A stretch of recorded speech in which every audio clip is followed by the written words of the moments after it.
Most of my life, people didn't know it. My mom got abused physically and mentally by my dad. She was gone working 3 jobs. We lived in a $7 a month place for a lot of the time. She had a hard way to go. So whenever I wanted to tell her something, it seemed like bad shit was always happening, not just to her, but to me also. But at a young age, I felt like I was the man of the house. So I didn't want her to know anything about my life. You know, like what I was going through. And like, you know, I had a learning disability. My dad beat the hell out of me. School wasn't great for me. I lived in a small town with a bunch of, a lot of people who didn't like black people. So everywhere I went, I was having all these kind of obstacles hitting me in the face. So I just hit it. So I became this person who walked around with like 2 sides of David Goggins. There's one side that was like, I'm a tough guy. That was the outside surface. But on the inside, I was a kid that was just hurting, that needed all kind of help, but no one knew it. I never talked about it because why? That showed weakness. And my mom didn't need to hear it. At least that's what I thought. So for me to come out and be this vulnerable, because everybody thinks I'm Superman. So I had to tell them the truth. And the truth is very important. And for me, a lot of years of my life growing up, I lied a lot because I didn't have a lot of friends. I was hiding all kind of stuff. So you do whatever you can to create another human being that you think is acceptable in society.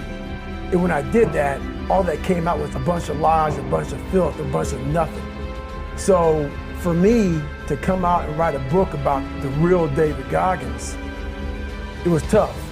I had to tell them where I came from, to give people hope that, wow, that's where he came from? And now he's there? I want to give people that kind of hope, so that's why it was tough. I had to take myself to the sewer to show people, hey, I come from hell. Not just society. Yeah, society helped me out, but I created a lot of the hell that I had to go through. Yeah, we can be our worst enemy. You have to have the truth to have a starting point. You have to create the real reality.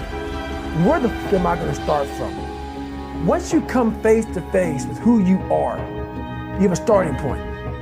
All right, I'm not real smart. I have no courage. I have no self-esteem. That's my starting point. Now we can move from there. But if I tell myself I'm strong, I have courage, I'm smart, and all these are lies, you continuously push that starting point backwards. Especially nowadays in this society, we like to surround ourselves. Those people who say it's okay. It isn't okay, man. And I get it, we love to feel wanted and loved. Trust me, that's all important. But you have to have the truth from people. Hey, you're not working your butt off hard enough. You're not trying hard enough. We all think we're trying hard, but what are you gauging that off of? I talked to this one kid the other day. College is kicking my ass. I said, what are you gauging that off of? I go, are you trying? He goes, yeah, I'm trying my ass off. I'm studying hard. You're trying hard compared to what you did in high school, which was it came easy to you. So your reality is something you created off of something easy. So you trying hard is 2 hours of studying. Trying hard is something in your mind just doesn't stop. Where you know 2 hours isn't enough. It's all about, you know, reality and what you're basing things off of. When I was 297 pounds and I was fat as hell trying to be a Navy SEAL, the scariest thing in the world to me, even to this day, was that that could have been the rest of my life. That's the scariest thing in the world. I thought then, 297 pounds, working for Ecolab, spraying for cockroaches, making $1,000 a month. I thought that was me at my 100% potential.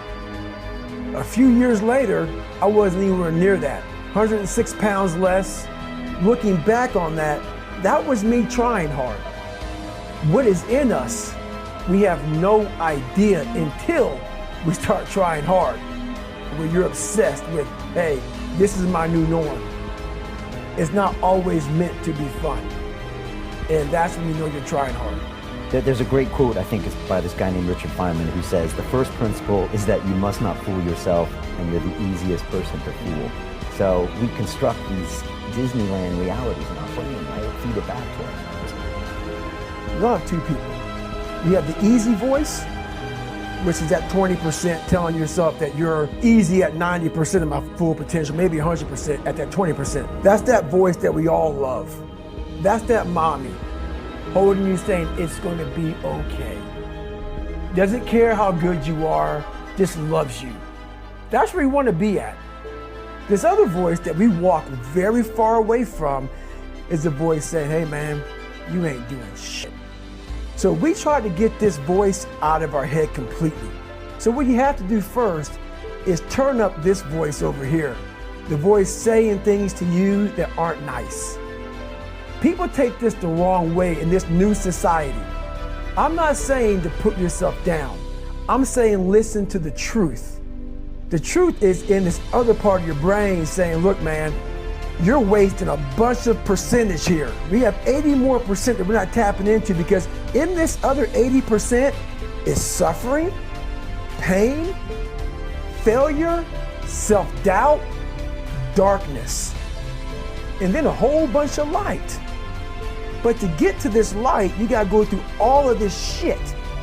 But over here, man, this is much better because I gotta go through this journey that is not fun. This from 20 to 100% in between is not fun. We decided to live over here. So everybody goes, how do you do that? You know exactly how to do that. It's not a magic trick. It's all back down to a very primitive mindset of we just have to do. It's like breathing. That's how you have to live your life. When that alarm clock goes off at 4 or 5 in the morning, your mind says no. You just say, this is what we do.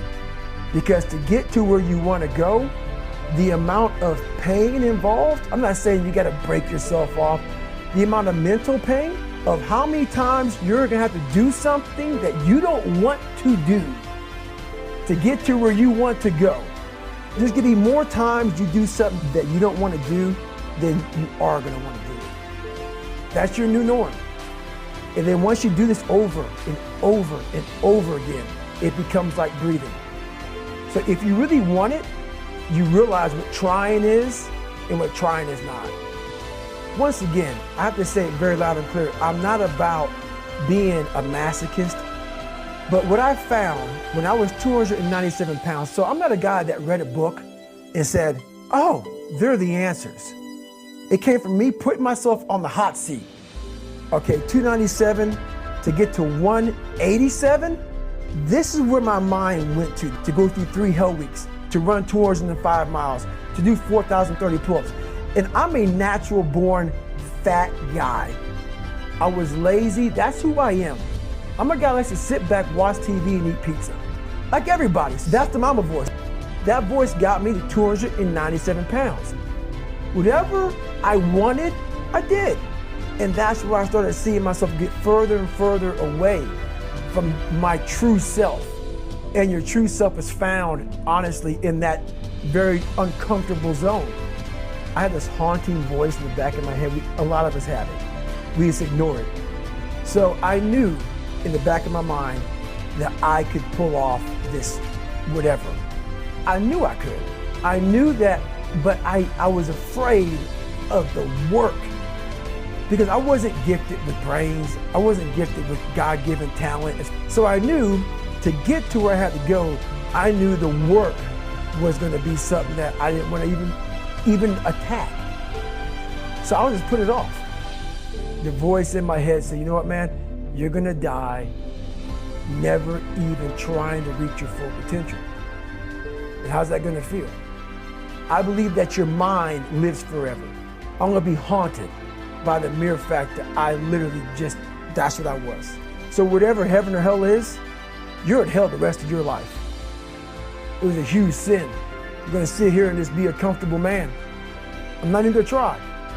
We can have a great life, but we always build this reality around the one thing we don't have. We see the one piece of clothing we weren't able to get. I was the king of focusing on the one bad thing in my life. Everything bad, I focused on that. But over here was a beautiful reality of my life.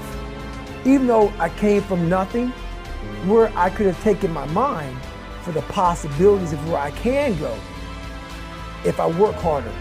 If you think that you're gonna go and accomplish something really special and be the best in anything in the world, and you think you can do it without working, you make a big mistake.